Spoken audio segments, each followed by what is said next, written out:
Okay, this is the second version of Kote Shime. We'll break it down slowly.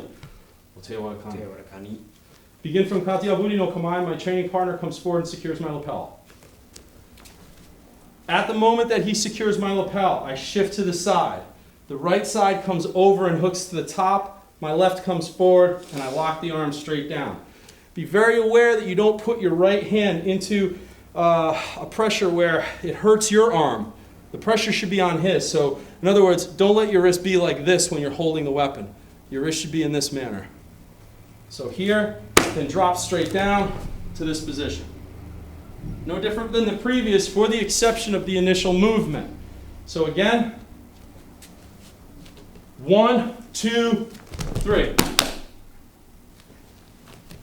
Now let's look at an advanced version of this technique.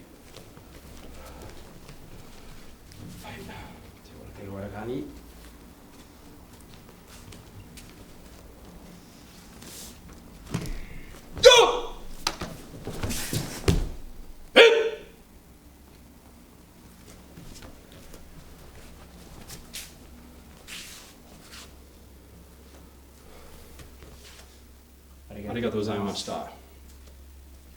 And this is Kote Shime Sono Ni, or second version of Kote Shime.